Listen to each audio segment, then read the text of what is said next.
Welcome to BTV. మరి మన ఏ మూడ్లో ఉన్నా సరే సంగీతం అనేది మనకు తెలుసు.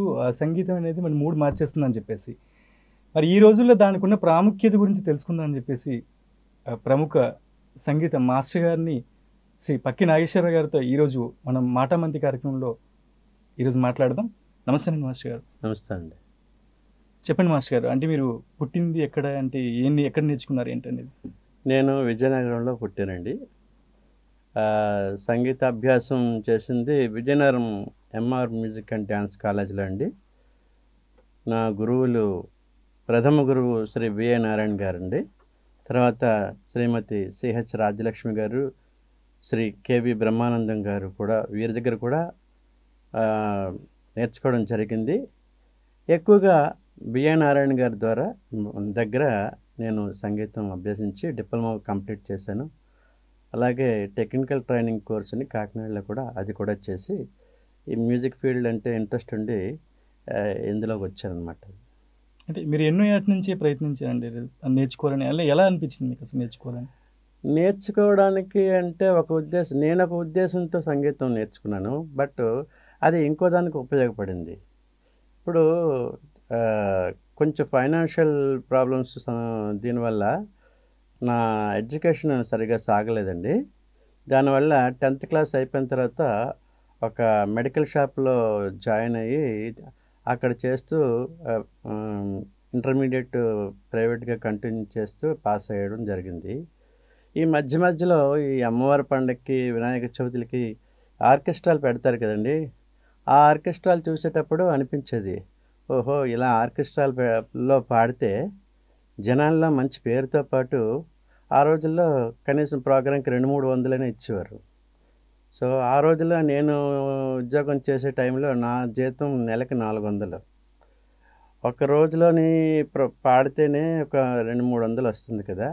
మనం సంగీతం బాగా నేర్చుకుంటే ఇలాంటి ప్రోగ్రాం ద్వారా మనకి డబ్బులు కూడా బాగా వస్తాయి అనేటువంటి ఆ ఆలోచన వేరేగా ఉండేది అన్నమాట. ఉండి ఆ సంగీతం వైపు నేను వెళ్ళడం జరిగింది. అయితే ఈ సంగీతం నేర్చుకునేటప్పుడు చాలామంది నన్ను ఎంకరేజ్ చేయలేదు. ఈ సంగీతం వల్ల ఏమొస్తుంది, సంగీతం కూడి పెడుతుందా గుడ్డు పెడుతుందా అని ఏదో అని నన్ను డిస్కరేజ్ చేసిన వాళ్ళు చాలామంది ఉన్నారు. అయినా సరే నేను అవే పట్టించుకోకుండా ముందుకెళ్ళడం జరిగింది. కూడు గుడ్డ పెడుతుందో పెట్టదో తర్వాత సంగతి, మిగతా వాళ్ళ సంగతి ఏమో కానీ నాకైతే గత 23 సంవత్సరాల నుంచి కూడు గుడ్డ అన్నీ కూడా ఈ సంగీతం వల్ల నాకు లభ్యమవుతున్నాయి.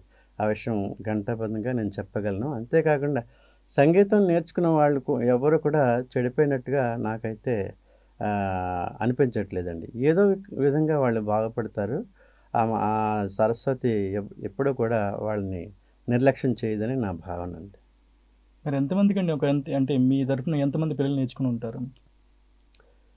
అంటే ఇంచుమించు ఒక 200-300 మంది దాకా నేర్చుకుని ఉంటారు. కాకపోతే ఎవరు కూడా స్టాండర్డ్గా ఎవరు నేర్చుకోలేదండి.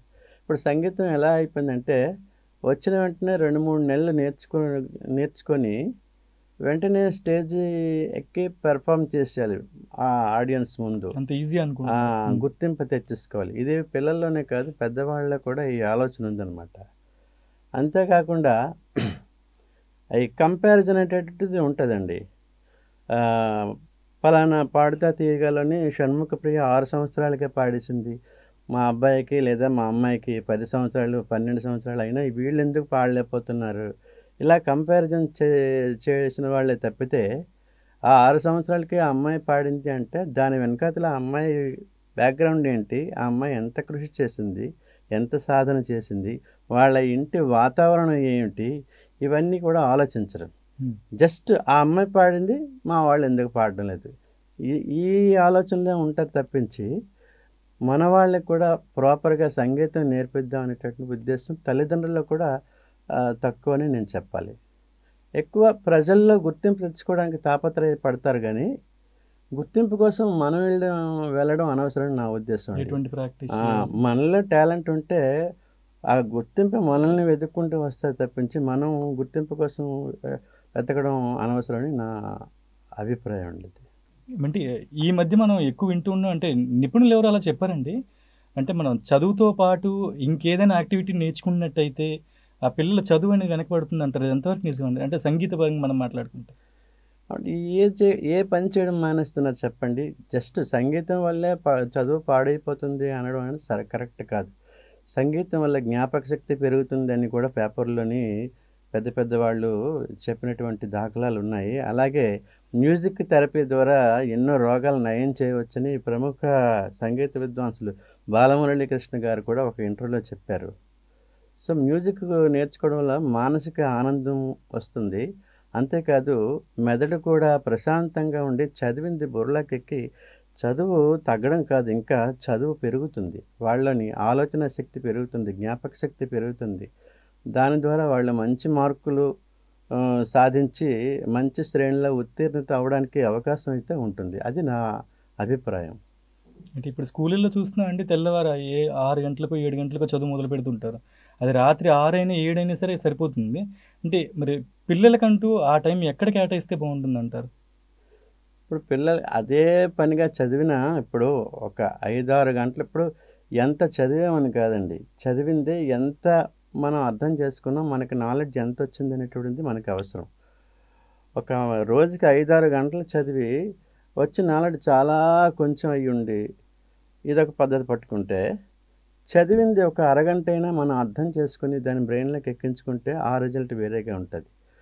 సో, ఏదైనా సరే కొంతంటూ ఈ సంగీతానికి సమయాన్ని కేటాయించి సంగీతం అంటూ నేర్చుకుంటే, ఇప్పుడు అందరూ చదువుతారు. అందరూ పెద్ద పెద్ద ర్యాంకుల్లో ఉంటారు. కానీ జనాల్లో మనకంటూ ఒక గుర్తింపు రావాలి అంటే, మనిషిలోని చదువుతో పాటు ఏదో ఒక కళ అంటూ ఉండాలి. ఆ కళ ఉండేటప్పుడే ఆ మనిషికి ఒక ప్రత్యేకమైనటువంటి గుర్తింపు ఉంటుందని నా అభిప్రాయం. సో, సంగీతం ద్వారా కూడా ఆ గుర్తింపు తెచ్చుకోవచ్చు. సంగీతం అనే కాదు, మిగతా కళల్లో కూడా ఆ గుర్తింపు తెచ్చుకోవచ్చని నా అభిప్రాయం అండి. అందుకని తల్లిదండ్రులు కూడా ఆలోచించి ఎప్పుడు చదువు, చదువు, చదువు, చదువు అని వాళ్ళని బాధపెట్టే కన్నా మధ్య మధ్యలో ఇలాంటి సాంస్కృతిక కార్యక్రమాల మీద కూడా వాళ్ళ ఆలోచనలు మళ్ళించినట్టయితే వాళ్ళు ఇంకా మనసు ప్రశాంతతగా ఉండి, బ్రెయిన్ కూడా ప్రశాంతత పొంది, వాళ్ళు బాగా చదవడానికి అవకాశం ఉంటుందని నా అభిప్రాయం అండి. ఎందుకంటే, ఇప్పుడు 'పాడుతా తీగ' వీటిలో పాడిన వాళ్ళందరూ కూడా చదువు లేకుండా వచ్చిన వాళ్ళు కాదండి. వాళ్ళు కూడా గ్రాడ్యుయేషన్స్, పీజీలు, ఇంకా ఇంజినీర్లు మొత్తం చాలా పెద్ద పెద్ద చదువులు చదివి అందులోకొచ్చారండి. అంతెందుకండి ఎస్‌పి బాలసుబ్రహ్మణ్యం గారే ఇంజినీరింగో ఏదో చేసి ఆయన కూడా ఈ సినీ ప్లేబ్యాక్‌లోకి వచ్చారనమాట. అందుకని సంగీతం అనేటటువంటిది చదువుకి ఎటువంటి ఆటంకం కాదు. అది పెద్దలు ఒక అనుమానం సృష్టించుకొని, ఆ అనుమానాన్ని పిల్లల మీద కూడా రుద్దుతున్నారనేటువంటిది నా అభిప్రాయం. ఆ అభిప్రాయం మార్చుకొని, కొంచెం పిల్లల్లో ఉండేటటువంటి టాలెంట్‌ని గుర్తించి, వాళ్ళని కొంచెం ఈ సంగీతంలో పెట్టినట్టయితే, వాళ్ళు సంగీతం నేర్చుకొని ఫ్యూచర్‌లోని ఒక మంచి కళాకారుడిగా గుర్తింపు తెచ్చుకోవడానికి అవకాశం ఉందని నా అభిప్రాయం. మరి మాస్టర్ గారు అంటే మీరు అంటే వోకల్సేనా లేదంటే ఇంకేమైనా వాయిస్తారా? లేదండి. నేను ఒక వోకలే చెప్తానండి. మాటలతోనే ఇప్పటివరకు గడిపేసాను. మీ తరపున ఏమైనా ఒక 2 లైన్‌లు ఏమైనా ఒక కీర్తన ఏదైనా దేవుడు అని ఆ! ఇది అన్నమాచార్య సంకీర్తన. గరిమెళ్ళ బాలకృష్ణ ప్రసాద్ గారు దీనికి సంగీతం చేకూర్చారు. 'గరుడాద్రి వేదాద్రి కలిమియిపే' అనేటటువంటి సంకీర్తన. గరుడాద్రి వేదాద్రి కలిమియిపే, గరుడాద్రి వేదాద్రి కలిమియిపే, సిరులొసగి చూడరు చింతామణిపే,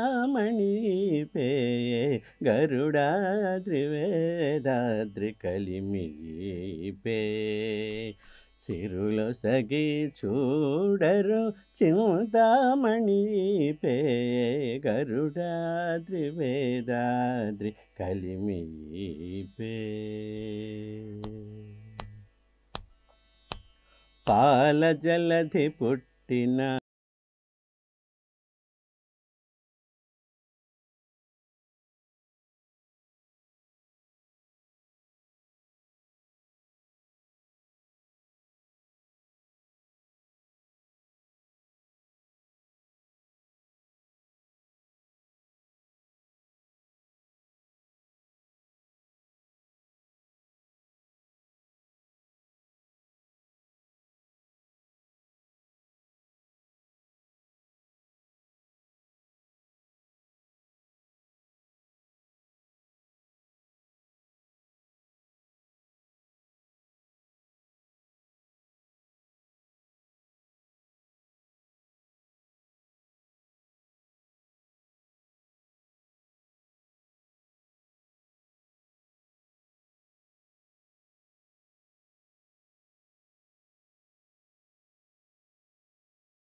ఇప్పుడు మాస్టర్ గారు ఇందాక సంగీత విద్య గురించి మరి కొన్ని ఉపాయాలు అయితే చెప్పారు. మరి అంటే ఇంకెన్ని ఉపయోగాలు ఉన్నాయండి సంగీత విద్య నేర్చుకుంటే ఒకవేళ? సంగీతం నేర్చుకుంటే సంగీతం భగవంతునికి చేరడానికి అతి దగ్గర మార్గం సంగీతం. అందుకు ఉదాహరణగా త్యాగరాజ స్వామి వారిని చెప్పుకోవచ్చు. సంగీత పితామహుడు అని పేరుగాంచినటువంటి పురంధరదాసుల వారిని చెప్పుకోవచ్చు. అలాగే నారాయణ తీర్థులు కానీ, క్షేత్రయ్య కానీ, ఇలా జయదేవుడు కానీ, వీళ్ళందరినీ కూడా మనం ఉదాహరణగా తీసుకోవచ్చు. వాళ్ళందరూ ఎక్కువగా పూజలు చేయలేదు, తపస్సు చేయలేదు. నిరంతరం దైవనామస్మరణ సంగీతం ద్వారా చేశారు. చేసి ఆ భగవంతునికి చేరువుగా వెళ్ళగలిగేటటువంటి ఉన్నత స్థితిని వాళ్ళు పొందారనమాట. అది అంటే సత్యయుగంలో భగవంతుణ్ణి పొందాలంటే కొన్ని వేల సంవత్సరాలు తపస్సు చేయాల్సి వచ్చేది. అలాగే కృతయుగంలో కూడా అలాగే త్రేతాయుగంలో కూడా. కానీ ఈ కలియుగం వచ్చేసరికి దైవనామస్మరణ, ఒక దైవాన్ని నోరారా ఒకసారి నామస్మరణ చేసినట్టయితే చాలు, ఆ భగవంతుడు మనకి అనుకూలిస్తాడని చెప్తున్నారు పెద్దలు. అలాగే నవవిధ భక్తి మార్గాల్లో కూడా శ్రవణం, కీర్తనం ఈ రెండిటికి ఫస్ట్ ప్లేస్ ఇచ్చారు. ఫస్ట్ శ్రవణం, భగవంతుని గురించి మంచి వినడం. అలాగే కీర్తనం అంటే భగవంతుని కీర్తిస్తూ పాడడం అన్నమాట. ఈ రెండు చేసినప్పుడు మానసిక ఆనందం కలుగుతుంది. ప్రత్యేకించి భగవంతుడిని మనం పూజించక్కలేదు. ఈ కీర్తనలోనే భగవంతుడి యొక్క గొప్పతనం మనం అనుభవిస్తూ పాడుతుంటే విన్నవాళ్ళు కూడా వాటిని అనుభవించి ఆనందించడానికి అవకాశం ఉందన్నమాట. అది. మరి ఈ రోజుల్లో ఎన్ని మార్గాలు అయితే ఉన్నాయండి సంగీతం నేర్చుకోవడానికి? అంటే అప్డేటెడ్ వెర్షన్ ఇప్పుడు నడుస్తుంది, మన అందరికీ తెలిసిందే అది. అంటే ఈ రోజుల్లో సంగీతం అంటే ముఖ్యంగా సంగీతం నేర్చుకోవడానికి సహనం అవసరం అండి, చాలా అవసరం. ఎందుకంటే చదవడం వేరు, పాడడం వేరు. స్కూల్లోని టీచరు ఒక లెసన్ చెప్పిన తర్వాత అది ఇంటికి వచ్చి ఎలాగైనా మనం చదువుకోవచ్చు. కానీ సంగీతానికి వచ్చేసరికి ఒక రాగం ఉందంటే దానికి కొన్ని లిమిట్స్ ఉంటాయన్నమాట. కొన్ని రూల్స్ అండ్ రెగ్యులేషన్స్ ఉంటాయి. ఆ రూల్స్ అండ్ రెగ్యులేషన్స్ పాటించి పాడితేనే ఆ రాగం అవుతుంది, లేదా వేరే రకంగా పాడితే వేరే రాగం అవుతుంది. ఫర్ ఎగ్జాంపుల్ మాయా మాళవ గౌళ అనేటటువంటి రాగాన్ని తీసుకోండి. ఇందులో ఎలా పాడాలంటే షడ్జం, శుద్ధ రిషభం, అంతర్గాంధారం, శుద్ధ మధ్యమం, పంచమం, శుద్ధ దైవతం, కాకల నిషాదం అనేటువంటి స్వరస్థానాలు వేసి పాడితేనే అది మాయా మాళవ గౌళ అనేటువంటి రాగం అవుతుంది. అది కాకుండా వేరే స్వరాలు వేసి పాడితే వేరే రాగం అవుతుంది. సో ఈ సరళి స్వరాల్ని నేర్పించేటప్పుడు స్టూడెంట్కి కొంతమంది అయితే వెంటనే క్యాచ్ చేస్తారు, కొంతమందికి తొందరగా రాదు. రానప్పుడు వాళ్ళకు వచ్చే వరకు నేర్పించాలి. అది టీచర్ అంటే, గురువు అంటే కదా.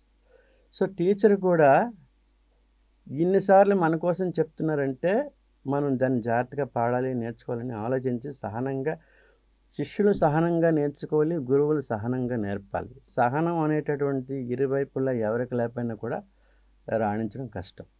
ఇప్పుడు శిష్యుడు సరిగ్గా పాడలేదని గురువు విసుక్కున్నాడు అనుకో, ఆ శిష్యుడికి నేర్పించడం కష్టం. అలాగే శిష్యుడు చెప్పిందే చెప్తున్నారు, వేరేది వెళ్ళడం లేదు అనుకున్నాను అనుకోండి, అది కూడా ఇంకా అక్కడితో అయిపోయినట్టే లెక్క. ఎందుకంటే సబ్జెక్ట్ రాకుండా రెండో దానికి వెళ్ళడం అనేటటువంటిది పొరపాటు. అదనమాట. ఇప్పుడు మీకు ఒక రాగం గురించి తెలిస్తే రెండో రాగంకి వెళ్ళాలి. ఈ రాగమే కరెక్ట్గా రాకుండా రెండో రాగంకి వెళ్తే మీకు అవతల వాళ్ళకి చెప్పుకోవడానికి నెంబరింగ్ ఉంటుంది. నేను ఇన్ని రాగాలు నేర్చుకున్నాను, నేను ఇన్ని కీర్తనలు నేర్చుకున్నాను, లేదా నేను ఇన్ని కృతులు నేర్చుకున్నాను అని చెప్పుకోవడానికి బాగుంటుంది. కానీ అవతల వాళ్ళు సంగీతజ్ఞులు అయి ఉండి ఏదో ఒక కీర్తన పాడు అనేటప్పుడు కరెక్ట్గా పాడకపోతే అప్పుడు ఏమడుగుతారు, నీకు నేర్పించిన గురువు ఎవరు అని అడుగుతారు. అప్పుడు పేరు ఎవరికి వస్తుంది? గురువుకి వస్తుంది. బాగా పాడినా గురువుకే వస్తుంది, బాగా పాడకపోయినా గురువుకే వస్తుంది. సో అంచేత సంగీతం నేర్చుకున్న వాళ్ళు ఏంటంటే సహనంతో నేర్చుకోవాలి, దానికి కొంత టైం కేటాయించి సాధన చేయాలి. సాధన చేసినప్పుడే ఈ సంగీతంలో కృతకృత్యులు అవుతారు. ఎందుకంటే ఇప్పుడు సంగీత కళానిధులు, ఇంకా పద్మశ్రీలు, భారతరత్నాలు ఇలా వచ్చాయంటే వాళ్ళకి ఊరికనే రాలేదు. ఒక్కొక్కళ్ళు 8 గంటలు 10 గంటలు సాధన చేసి వాళ్ళు ఆ స్థాయికి వెళ్ళారు. సో మనకి అంత కాపోయినా కనీసం రోజులో 1 గంట 2 గంటలైనా సరే సమయాన్ని కేటాయించి సంగీతం నేర్చుకునేటప్పుడు సంగీతంలో మనం భవిష్యత్తులో మంచి స్థాయికి వెళ్ళడానికి అవకాశం ఉంటుంది. అంతేగాని ఈ ఫాస్ట్ ఫుడ్ లాగా వచ్చిన వెంటనే ఒక 2, 3 నెలలు నేర్చుకొని స్టేజ్ ఎక్కిపోవాలంటే అప్పటితో సంగీతం అయిపోయిందనే లెక్క. ఇప్పుడు ఒక కొన్ని కీర్తనలు నేర్చుకున్నారు. ఆ కీర్తనలు నేర్చుకున్నంత వరకే మీకు అవగాహన ఉంటుంది. కానీ ఆ కీర్తనలు నేర్చుకోకుండా ఒక రాగం నేర్చుకుంటే ఆ రాగంలో అనేక కీర్తనలు కంపోజ్ చేయబడతాయి. ఒక ఒక ఆ రాగం నేర్చుకుంటే ఆ కీర్తన నేర్చుకునేటప్పుడు మీకు ఈజీ అవుతుంది ఆ కీర్తన నేర్చుకోవడం. అలా కాకుండా రాగం గురించి తెలియకుండా కీర్తనలు నేర్చుకుంటే జస్ట్ మీరు ఏ కీర్తన అయితే నేర్చుకుంటారో ఆ కీర్తన వరకే మీకు నాలెడ్జ్ ఉంటుంది. అదే రాగంలో వేరే కీర్తన నేర్చుకున్నా కూడా మీరు ఆ రాగం ఏంటనేది చెప్పలేరనమాట. సో అందుకని మొట్టమొదటిగా మన కాన్సంట్రేషన్ అంతా కూడా క్లాసికల్ మీద ఎక్కువగా ఉండాలి. అలాగని లైట్ మ్యూజిక్ మీద ఉండకూడదని నేను అనడం లేదు. సినిమా పాటలు కానీ లలిత సంగీతం కానీ ఇది కూడా పాడడం కూడా చాలా కష్టమే. చాలా ఫీల్తో పాడాలి. ఇప్పుడు లలిత సంగీతం కానీ సినిమా సంగీతం కానీ సందర్భాన్ని బట్టి ఫీల్ అవుతూ పాడాలి. అప్పుడే అది ఆడియన్కి రీచ్ అవుతుంది. సో ఆ ఫీలు అనేది ఎప్పుడు వస్తుంది అంటే మనకి సంగీతం మీద గ్రిప్ ఉండేటప్పుడు ఫీల్ వస్తుంది. లేదంటే ఏంటి సంగీతం బాగా పాడాలనేటువంటి యాంగ్జైటీలో ఫీలింగ్ మర్చిపోతాం. ఫీలింగ్ మర్చిపోయి ఒక సాడ్ సాంగ్ పాడాల్సి వచ్చేటప్పుడు మామూలుగా పాడితే అది పబ్లిక్ అందదు. ఇప్పుడు అంతర్యామి అలసితి సొలసితి అని ఒక అన్నమాచార్య కీర్తన ఉంది. సాడ్ అది. ఆ వృద్ధాప్యంలో ఆయన పాడేటటువంటి పాట. అది పాడేటప్పుడు కాస్త ఫీల్ అవుతూ పాడాలి. అంతేగాని అంతర్యామి అలసితి సొలసితి ఇంతటని శరణిదే చొచ్చితిని అంటే అది ఆడియన్కి రీచ్ అవ్వదు. అక్కడ ఫీల్ అవ్వాలి. అంతర్యామి అలసితి సొలసితి ఇంతటని శరణిదే చొచ్చితిని అంతర్యామి.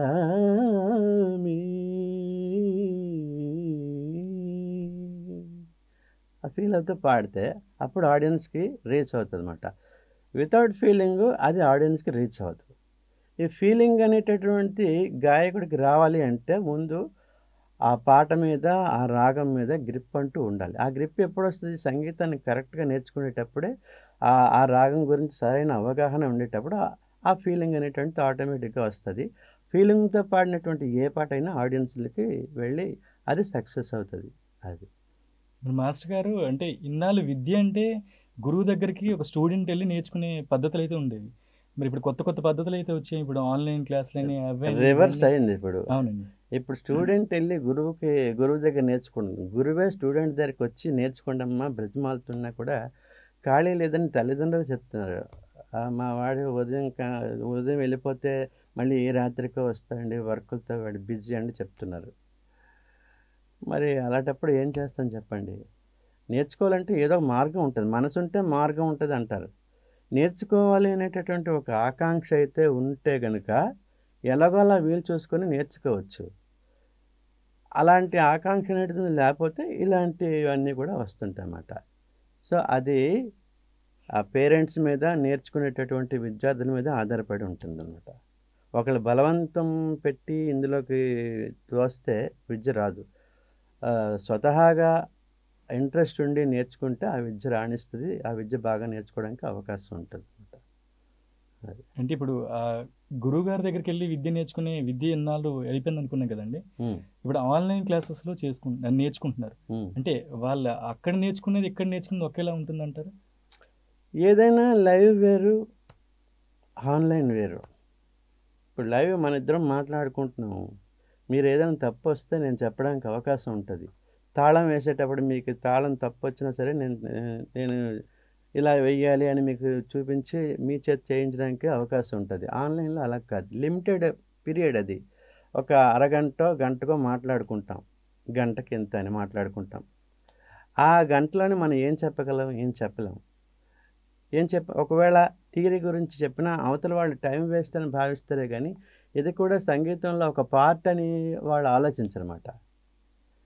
ఇప్పుడు ఎంతసేపు ప్రాక్టికల్ నేర్చుకోవడం ఒకటే కాదు, ప్రాక్టికల్తో పాటు థియరీ అనేది కూడా నేర్చుకుంటే అప్పుడు సంగీతం గురించి అవగాహన వస్తుంది. తాళం తాళం వేయాలి అని చెప్తారు, అసలు తాళం అంటే ఏంటి నేర్చుకోవాలి కదా, తెలుసుకోవాలి కదా. శృతిలో పాడాలి అని చెప్తారు, అసలు ఆ శృతి అంటూ ఏంటో తెలుసుకోవాలి కదా. ఈ రెండూ తెలియకుండా శృతిలో పాడాలి లైవ్లో పాడాలి అంటే అవతల వాళ్ళు ఏం పాడతారు? సో వాటిని గురించి మనం ఎక్స్ప్లెయిన్ చేసేటప్పుడు అవతల వాళ్ళు ఇది కూడా లెసన్లో ఒక పార్ట్ అని ఆలోచించి నేర్చుకుంటే ఇంకా బాగా నేర్చుకోవడానికి, సబ్జెక్ట్ బాగా పెంపొందించుకోవడానికి అవకాశం ఉంటుంది. ఇది లైవ్లో అయితే ఫేస్ టు ఫేస్ ఉంటుంది కాబట్టి బాగా అర్థం అవుతుంది. ఆన్లైన్ అంటే కొంచెం అర్థం అవ్వడానికి అవతల వాళ్ళు మంచి తెలివైన వాళ్ళు అయితే అర్థం చేసుకోగలరు, కాస్త అంత క్యాచ్ చేయలేని వాళ్ళు అయితే ఒక 2-3 క్లాసులు పడతాయంట. ఉన్నారండి మీ దగ్గర కూడా ఆన్లైన్లో నా దగ్గర నేర్చుకోవడానికి ఉన్నారండి. ఇంగ్లాండ్ నుంచి ఒక 3 నేర్చుకుంటున్నారు, అమెరికా నుంచి ఒక 3 నేర్చుకుంటున్నారండి. ఇంగ్లాండ్లో ఉంటూ వాళ్ళు కూడా టైం కేటాయిస్తున్నారు, మనకు అవకాశం లేదు అంతే. మరి అంతే, టైం అంటూ లేకపోయిందన్నమాట ఈ రోజుల్లో. టైం ఉంటే ఏదండి, పెద్దవాళ్ళు అయితే టీవీల ముందు కూర్చుంటున్నారు, పిల్లలైతే ఆడుకోవడానికి వెళ్ళిపోతున్నారు, లేదంటే సెలవులు పట్టుకుంటున్నారు. సెలవులు పట్టుకుని గంటలు టైం వేస్ట్ చేస్తారు, అప్పుడు చదువులు గుర్తురావు. సంగీతం అనేసరికి చదువులు గుర్తొస్తాయి. అది కాకుండా ఒకవేళ నేర్పించినా కూడా 9th క్లాస్ వరకే నేర్పిస్తారు తల్లిదండ్రులు. 10th క్లాస్కి వచ్చేసరికి స్టూడెంట్ కన్నా తల్లిదండ్రులు ఎక్కువ టెన్షన్ పడిపోతారు. అమ్మ మా అబ్బాయి 10th క్లాస్కి వచ్చాడు, అమ్మ మా అమ్మాయి 10th క్లాస్కి వచ్చింది, ఈ సంవత్సరం బాగా చదవాలి, లేదా దాని చదువు పాడైపోద్ది అనేటటువంటి ఒక ఆర్ద్రతతో ఉండి వాళ్ళకన్నా వీళ్ళు ఎక్కువ టెన్షన్ పడిపోయి వీళ్ళతో పాటు వాళ్ళని కూడా టెన్షన్ పెట్టేస్తారన్నమాట. అక్కడితో అయిపోయిందే. ఇప్పుడు సంగీతం నేర్చుకోవాలి అంటే ఎంతైనా 9th క్లాస్ వరకే, ఎందుకంటే 10th క్లాస్తో వీళ్ళు మాన్పించేస్తున్నారు. 10th అయిపోయిన తర్వాత ఇంటర్మీడియట్ ఇంకా కాలేజ్ చదువులకు వచ్చేసరికి ఈ టైం పీరియడ్ ఎక్కువైపోయి ఖాళీ లేక వాళ్ళు మానేస్తున్నారు అనమాట. అదే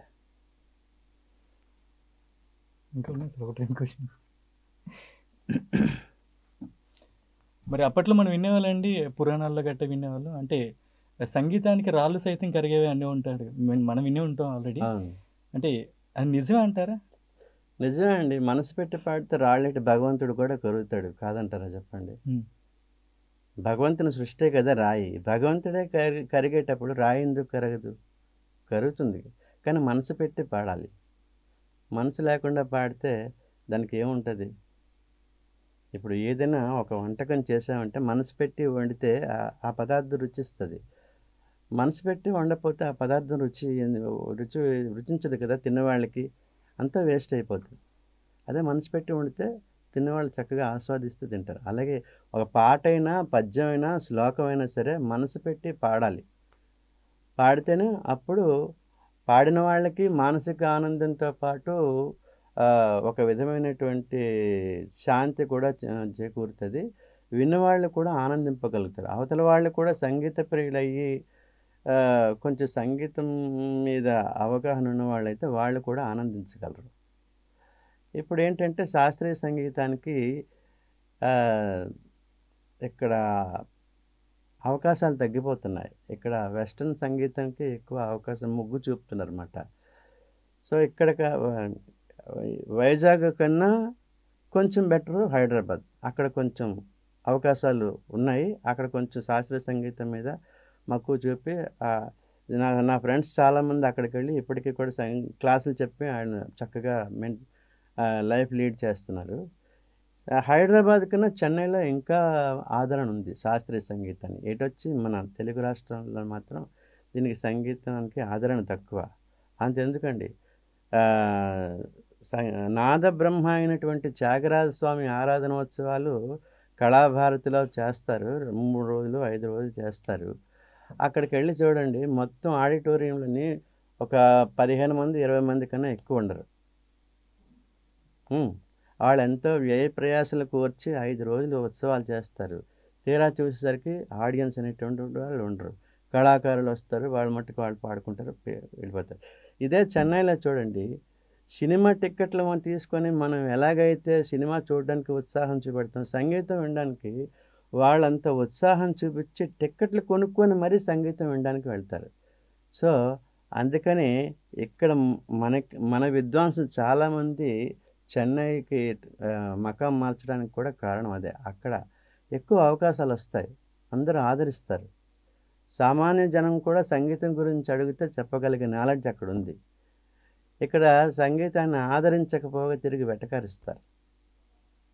అలా ఉంది. మరేం చేస్తాం? అది అంటే వైద్యుల శాతం అంటూ ఉంటారండి, అంటే కొన్ని రాగాలకు గాను కొన్ని రోగాలు కూడా నయం అవుతూ ఉంటారు. బాలమురళి గారు చెప్పారు కదా, ఎంజీఆర్ గారు కోమా స్టేజ్లో ఉన్న టైంలో ఈయన రోజు హాస్పిటల్కి వెళ్ళి ఆయన దగ్గర రోజుకి ఒక అరగంట పాడేవారట. అలా కొన్నాళ్ళు చేసేసరికి ఆయన కోమా నుంచి బయటకు వచ్చి కొన్నాళ్ళకి రికవర్ అయ్యారని ఆయన ఒక ఇంటర్వ్యూలో చెప్పారు. సంగీతానికి అంతటి శక్తి ఉంది. ఆ శక్తి ఎలా ఉంటుంది? దాని మీద ఇంట్రెస్ట్ ఉంటే దేనికైనా సరే. ఇంట్రెస్ట్ లేనప్పుడు ఎలా ఉంటుంది చెప్పండి? ఇప్పుడు వెస్టర్న్ అంతా ఈ డీజేల మోత, డప్పుల మోత, వీటికి వాటికి ఫాస్ట్ బీట్గా ఉండాలి. అంత ఫాస్ట్గా ఉండాలి. ఫాస్ట్ ఫుడ్ టైప్ అనమాట. అప్పటికప్పుడు అయిపోవాలి, గెంతాలి, ఏదో ఎంజాయ్ చేయాలి. అంతేగాని భగవంతుని మీద కనీసం ఒక 10 నిమిషాలు కూర్చొని నిత్య లైఫ్లోని మనకి భగవంతుని ప్రత్యేకించి ఆరాధించడానికంటే టైం ఇప్పుడు మనం కేటాయించుకోవట్లేదు. కనీసం ఉదయం దేవుడి ముందు కూర్చొని ఒక 10 నిమిషాలు ఒక మంచి భక్తి కీర్తన పాడుకున్నా కూడా అది భగవంతుడికి మనం నివేదించినటువంటి నివేదన అవుతుందన్నమాట. అది కాకుండా ఈ సంగీతం అంటే భగవంతుడికి చాలా ప్రీతి ఎక్కువ. సో ఆ విధంగా కూడా మనం భగవంతుడిని మనం ఆరాధించవచ్చు. మీకు పాడడం రానప్పుడు కనీసం విన్నా కూడా మంచిది. ఎందుకంటే శ్రవణమే ఫస్ట్ ప్లేస్. నేను పాడుతున్నాను అనుకోండి, మీరు పాడలేకపోయినా మీరు విన్నారనుకోండి, అది కూడా భగవంతుడికి ఇష్టమే. శ్రవణం, కీర్తనం. ఫస్ట్ ప్లేస్ శ్రవణం, వినడం. సెకండ్ ప్లేస్ కీర్తనం, పాడడం. మీరు పాడలేనప్పుడు నేను పాడుతున్నప్పుడు మీరు వింటే రెండు ఒక్కొక్కరి స్టైల్లో ఒక్కొక్కరికి భగవంతునికి అర్పించుకున్నట్టుగా అర్థం అనమాట. మీరు శ్రవణం ద్వారా, నేను కీర్తనం ద్వారా భగవంతుని పూజించినట్టు అవుతుందన్నమాట. అంటే ఏ రాగం అంటే అంచనాకి ఏం చెప్పగలరు? అంటే ఏ రాగం దీనికి ఇలా బాగుంటుంది అని చెప్పేసి నేర్చుకుంటే ఒకవేళ పాడినట్టయితే అని చెప్పేసి ఉన్నాయండి. కొన్ని రాగాలు ఉన్నాయి. చాలా అంటే సాడ్ సాంగ్స్కి కొన్ని రాగాలు ఉన్నాయి, హుషార్ సాంగ్స్కి కొన్ని రాగాలు ఉన్నాయి, భక్తిపరంగా పలికించడానికి కొన్ని రాగాలు ఉన్నాయి, అలాగే జబ్బులు నయం చేసేటటువంటి కొన్ని రాగాలు ఉన్నాయి. ఇప్పుడు మోహన రాగం ఉందనుకోండి, మోహన రాగంలో ఎక్కువగా భక్తి తర్వాత కొంచెం హుషారు గొలిపే పాటలు అయితే అందులో ఉన్నాయి. ఆ పాట ఆ రాగంలో ఆ రాగాన్ని కానీ అందులో చేయబడినటువంటి కీర్తనలు కానీ, కృతులు కానీ, సినిమా పాటలు కానీ ఏదైనా పాడినట్టయితే ఈ థైరాయిడ్ ఉన్న వాళ్ళకి అది బాగా హెల్ప్ అవుతుందని చెప్పారనమాట డాక్టర్లు, ఈ మ్యూజిక్ థెరపీ ద్వారా. ఇది మోహన రాగం. అలాగే హెడ్ఏక్ బాగా ఎక్కువగా వస్తున్న వాళ్ళు, రోజు రెగ్యులర్గా హెడ్ఏక్ వస్తుంది అనుకోండి, అలాంటి వాళ్ళు హంసధ్వని అనే ఒక రాగం ఉంది. ఆ రాగాన్ని విన్నా, ఆ రాగంలో ఉన్నటువంటి పాటలు కానీ, కీర్తనలు కానీ, కృతులు కానీ పాడుకున్నా కూడా ఆ తలనొప్పి నుంచి ఉపశమనం కలుగుతుందని చెప్పారు. అలాగే అజీర్ణ సమస్య కొందరికి ఉంటుంది. అటువంటి వాళ్ళు మధ్యాహ్నం భోజనానంతరం శ్రీరాగం అనేటటువంటి ఒక రాగం ఉంది. ఆ రాగాన్ని విన్నా, ఆ రాగంలో కీర్తనలు కానీ, కృతులు కానీ, సినిమా పాటలు కానీ పాడుకున్నా ఆ అజీర్ణ సమస్య కొంతవరకు ఉపశమనమిస్తుందని చెప్పారండి. ఇదంతా కూడా మ్యూజిక్ థెరపీ అనమాట. అది ఒకే రాగంలో అదే సాడ్ సాంగ్స్. ఇప్పుడు 10 మంది ముందు మనం ఏడవలేము, కానీ ఏడిస్తే కానీ మనకి మనశ్శాంతి కుదరదు అనమాట. అప్పుడు ఏం చేయాలి? భగవంతుని ముందు కూర్చొని ఏదో రూపంలో మనం ఇందాక చెప్పాను కదా, అంతర్యామి ఉంది. అది ఎక్కువగా సాడ్ సాంగ్స్ అంటే విచారమైనటువంటి మూడ్లో ఉన్నవాళ్ళు పాడుకోవడానికి వీలుగా ఆ రాగం ఉంటుంది అన్నమాట. ఎన్నో రాగాలు ఉన్నమాట. ఫర్ ఎగ్జాంపుల్ అంతర్యామి ఉంది. అది తర్వాత ఏమో ఇది పాట కానే కాదు, ఏ రాగం నాకు రాదు, వేదన శృతిగా రోదన లయగా సాగే గానమిది. ఆ, ఆ, ఇది ఏడుపు. ఆ, అలాగే పాడచ్చో లేదో తెలియదు కానీ ఫర్ ఎగ్జాంపుల్ చెప్తున్నాను. ఇది తొలి రాత్రి కదలని రాత్రి, ఇది తొలి రాత్రి కదలని రాత్రి, నీవు నాకు నేను నీకు చెప్పుకున్న కథల రాత్రి.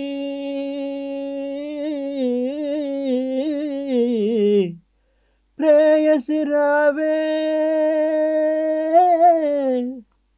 ఊర్వశి రావే, అది కూడా ఒక బాధతో పాడుకున్నటువంటి పాట. చాలా ఉన్నాయి. అలాగే పంతువరాళి అనేటువంటి శుభ పంతువరాళి అనేటి ఒక రాగం ఉంది. ఆ రాగంలో కూడా పాటలు చాలా వరకు ఉన్నాయి. వేణువై వచ్చాను భువనానికి, గాలినై పోతాను గగనానికి, ఇది శుభ పంతువరాళి అనే రాగంలో ట్యూన్ చేయబడినమాట. ఇప్పటికీ కూడా చిత్ర గారు ఏదైనా ప్రోగ్రాంకి వెళ్తే ఆ పాట పాడితే ఏడవకుండా ఒకళ్ళు కూడా ఉండరు. అంత అద్భుతమైనటువంటి రాగం, శోకరస ప్రధానమైనటువంటి రాగం శుభ పంతువరాళి, అలాగే శివరంజని, ఇంకా కొన్ని ఉన్నాయి. అలాగే ఎర్లీ మార్నింగ్ పాడుకోదగినటువంటి రాగాలు కొన్ని ఉన్నాయి. భూపాలం, బౌళి, రేవగుప్తి, మలయమారుతం, ఇలా కొన్ని రాగాలు ఉన్నాయి. అవి ఎర్లీ మార్నింగ్ 5, 6 ఆ టైం అప్పుడు లేచి పాడుకుంటే మనసు ప్రశాంతంగా ఉంటుంది. బీపీ షుగర్లు ఉన్న వాళ్ళకి కూడా కంట్రోల్ అవుతాయని చెప్పేసి ఈ వైద్య శాస్త్రంలో మ్యూజిక్ థెరపీలో చెప్పబడింది అనమాట. అది దేవుడికి మేలుకొల్పు పాటలన్నీ కూడా ఆ రాగాల్లోనే చేస్తారు. అది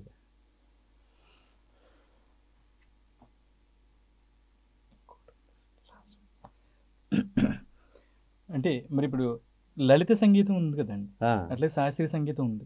అంటే లలిత సంగీతం నేర్చుకుని ప్రతి ఒక్కరు కూడా శాస్త్రీయ సంగీతం నేర్చుకోవాలని ఉందండి మీరు? అలా కాదు. లలిత సంగీతం నేర్చుకున్న వాళ్ళు శాస్త్రీయ సంగీతం నేర్చుకోవడం కాదు. శాస్త్రీయ సంగీతం నేర్చుకున్న ప్రతి వాళ్ళు లలిత సంగీతం పాడగలరు, కానీ లలిత సంగీతం నేర్చుకున్న వాళ్ళు శాస్త్రీయ సంగీతం పాడలేరు. ఇప్పుడు ఏ సంగీతంకైనా పునాది శాస్త్రీయ సంగీతం. శాస్త్రీయ సంగీతం వస్తే మిగతా సంగీతాలన్నీ పాడవచ్చు. మిగతా సంగీతం అంటే ఏంటి? భక్తి సంగీతం, లలిత సంగీతం, జానపద సంగీతం, ఇలాగనమాట. భక్తితో పాడుకున్నవన్నీ భక్తి సంగీతం. అలాగే నాన్ ఫిలిం సాంగ్స్ అన్నీ కూడా లలిత సంగీతంగా వస్తాయన్నమాట. ఇవన్నీ పాడుకోవచ్చు. కానీ వీటికి మూలం ఏంటి? శాస్త్రీయ సంగీతం. కాబట్టి శాస్త్రీయ సంగీతం నేర్చుకుంటే ఏదైనా పాడడానికి అవకాశాలు ఎక్కువగా ఉంటాయన్నమాట. అలాగని శాస్త్రీయ సంగీతం నేర్చుకోకుండా పాడలేమా అంటే పాడచ్చు. అది గాడ్ గిఫ్ట్ ఉండాలి. గాడ్ గిఫ్ట్ ఉంటే అలాంటి వాళ్ళు ఏ పాటైనా పాడచ్చు. ఫర్ ఎగ్జాంపుల్ మన స్వర్గీయ శ్రీ బాలసుబ్రహ్మణ్యం గారు కావచ్చు, లేదా జిక్కి గారు కావచ్చు. ఇలా కొంతమంది సంగీతం నేర్చుకోకుండానే సినిమాల్లో పాడిన వాళ్ళు, భావబంధురంగా పాడిన వాళ్ళు కూడా ఉన్నారు. కానీ ఎక్కువగా శాస్త్రీయ సంగీతం అనేది నేర్చుకుంటే మిగతా సంగీతాలు కూడా బాగా పాడడానికి అవకాశాలు ఎక్కువ ఉన్నాయన్నమాట. అది. నమస్తే మాస్టర్ గారు, మీ ద్వారా ఇంకా చాలా విషయాలు తెలుసుకున్నారు సంగీతం గురించి. ప్రజల్లో కూడా చాలా అవగాహన అయితే రావాలి, అట్లాగే పిల్లల సంగీతానికి ఎక్కువ మక్కువ చూపాలి నేర్చుకోవడానికి మేము కూడా కోరుకుంటున్నాం మన బీటీవీ తరఫున. అలాగే నేను సంగీతం అది తల్లిదండ్రులకి ఒక విన్నపం అండి. మీరు మీ పిల్లలు తొందరగా స్టేజ్ ఎక్కి తొందరగా పెర్ఫార్మెన్స్ ఇచ్చేయాలి అని ప్రతి తల్లిదండ్రులకి కోరిక అయితే ఉంటుంది. కాకపోతే ఆ కోరిక సక్రమంగా తీరాలి అంటే దానికి పునాది అనేటటువంటిది కావాలి. ఆ పునాది కావాలి అంటే శాస్త్రీయ సంగీతాన్ని ముందు బాగా నేర్పించండి. శాస్త్రీయ సంగీతంలోని మెళకువలన్నీ వాళ్ళు బాగా నేర్చుకున్న తర్వాత మిగతా సంగీతం అంతా కూడా వాళ్ళు బాగా పాడడానికి అవకాశాలు ఎక్కువ. మరి ఇప్పటివరకు మన సాధన గురించి మాట్లాడుకున్నాం. అంటే ఏ సమయంలో సాధన చేస్తే బాగుంటుంది అంటారు సంగీత సాధన అనేది? సంగీత సాధన అనేటటువంటిది ఎప్పుడైనా చేయొచ్చు. కాకపోతే తెల్లవారుజామున చేసేటటువంటి సాధనకి ఎక్కువ ఫలితం ఉంటుంది అని పెద్దలు చెప్పారనమాట. ఎందుకంటే రాత్రి నుంచి ఉదయం వరకు మనం విశ్రాంతి తీసుకుంటాం. గొంతుకు కూడా విశ్రాంతిలో ఉంటది. ఉదయం లేచేటప్పటికి ఏంటంటే చల్లటి వాతావరణం ఉంటుంది. అది కాకుండా ఆహ్, కాలుష్యం అనేటటువంటిది ఉండదు. పక్షుల కిలకిల రావాలతో ఈ వాతావరణం అంతా కూడా ఆహ్లాదంగా ఉంటది. ఆ టైంలో మనం ప్రాక్టీస్ చేసినట్టయితే మనం ఏం పాడుతున్నాం అనేటువంటిది మనకు తెలుస్తది. సో, మొరాయించి ఉన్నటువంటి గొంతుని కంట్రోల్ తెచ్చుకొని పాడడం వల్ల అది ఫ్రీ అయిన తర్వాత ఇంకా బాగా వస్తదనమాట. అందుకే ఎర్లీ మార్నింగ్ చేయమంటారు. ఎర్లీ మార్నింగు ఎంప్టీ స్టమక్కు కడుపులో ఏం ఉండదు. ఇన్ కేస్ కడుపులో ఏమైనా ఉందనుకోండి, కొంతసేపు పాడిన తర్వాత మనకు బద్ధకం రావచ్చు. అందరికీ వస్తదని చెప్పట్లేదు. రావచ్చు. రావచ్చి ఇక్కడికి ఆపుదాంలే తర్వాత మళ్ళీ చేద్దాంలే అని ఒక ఐడియా కూడా రావచ్చు. లేదా ఆయాసం రావచ్చు. తినడం వల్ల ఆయాసం కూడా రావచ్చు. సో, ఈ కారణాల వల్ల మిగతా సమయాల కన్నా ఎర్లీ మార్నింగ్ గాని సాధన చేస్తే దానికి మంచి ఫలితం ఉంటుందని పెద్దవాళ్ళు చెప్పడం జరిగిందనమాట. ఈ విధంగా ఉంటాయని మీ అందరికీ తెలియజేసుకుంటూ, శాస్త్రీయ సంగీతాన్ని కూడా ప్రోత్సహించమని, దాని తాలూకా విలువని మీ పిల్లలకి చెప్పి మీరు కూడా మీ పిల్లల్ని ప్రోత్సహించమని ఈ బీటీవీ వారి ద్వారా మిమ్మల్ని అందరినీ కోరుకుంటున్నాను. థ్యాంక్ యూ నమస్తే. మాస్టర్ గారు.